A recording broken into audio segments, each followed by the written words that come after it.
Many tweets, including foreigners, have likened the insecurity and situation in the northern part of Nigeria to that of Afghanistan. Taliban fighters had on Sunday invaded Kabul, Afghan capital, after being ousted from power in the aftermath of the September 11, 2001 terrorist attacks on the US.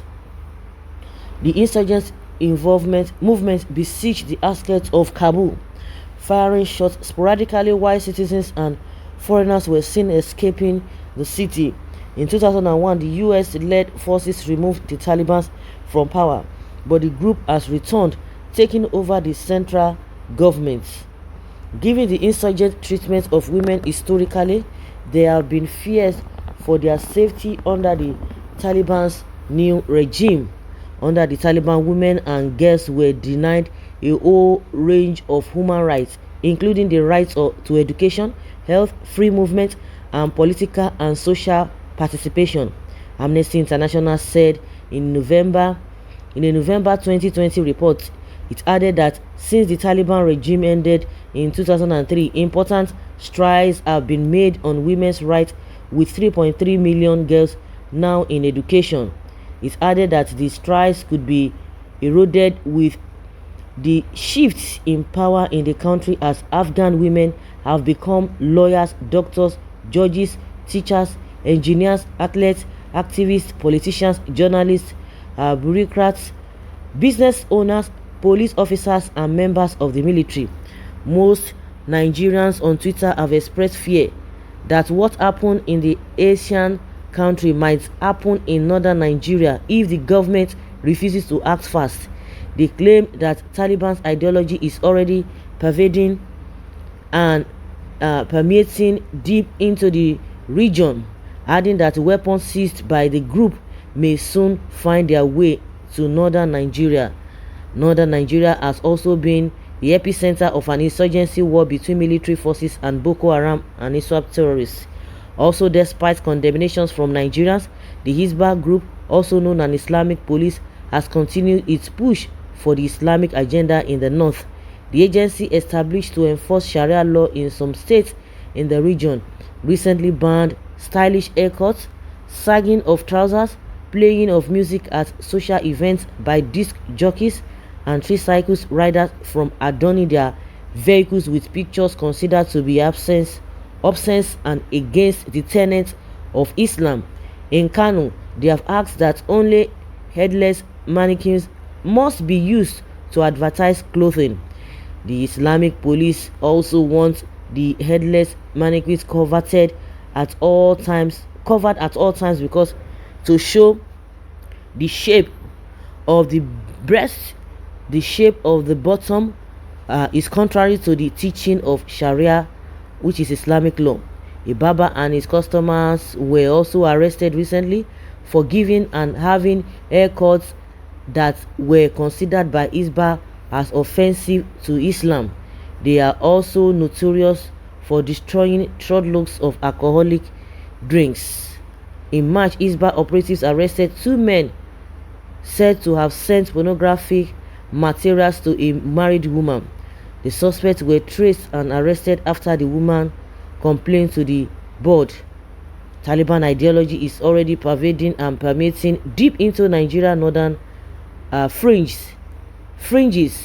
Quarters sympathetic to bandit Boko Haram and ISWAP will be jubilant and inspired over Taliban victory. We won't see the immediate effect of this until the dust settles. It may not end well.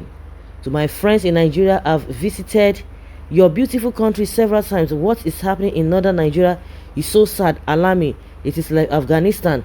Same cruel extremist, militant, fanatical terrorists, the Boko Haram.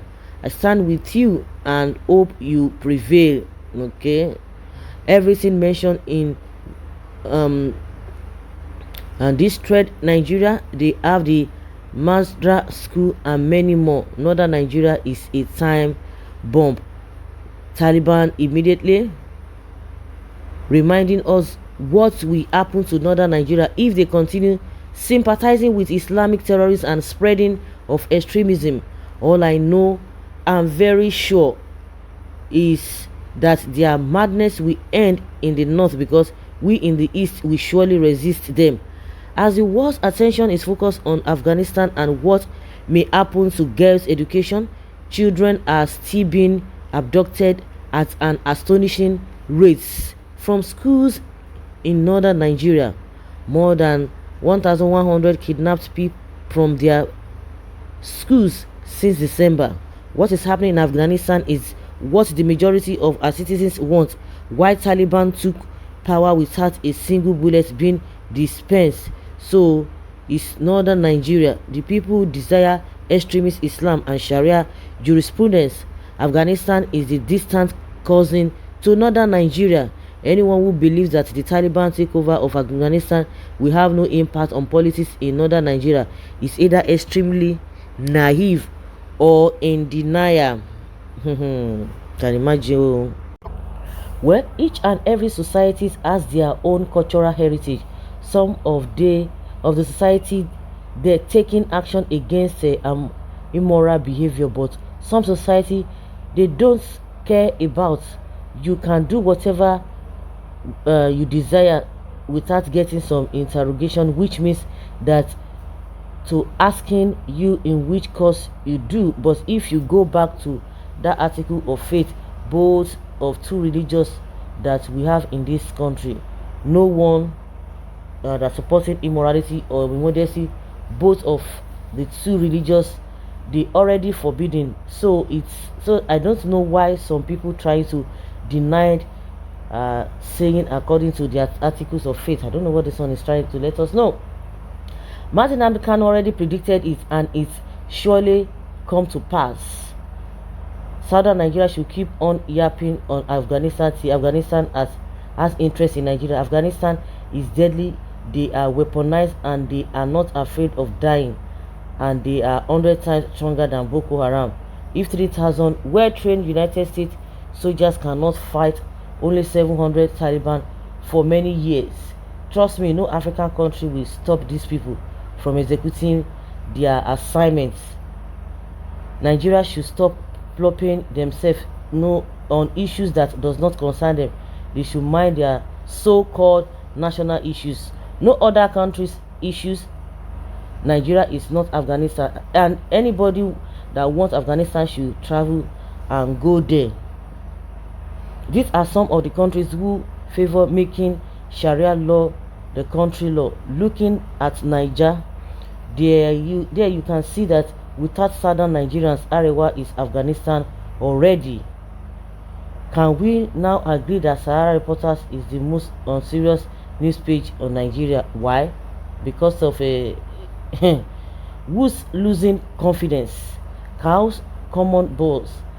Man, that is a bitter truth that is being said. Well, please let's check it out. A minister who is linked with terrorist statement some time ago is in charge of the nation database. You said Nigeria will not be like that, a nation where two laws run in parallel, Sharia and the constitution at the same time.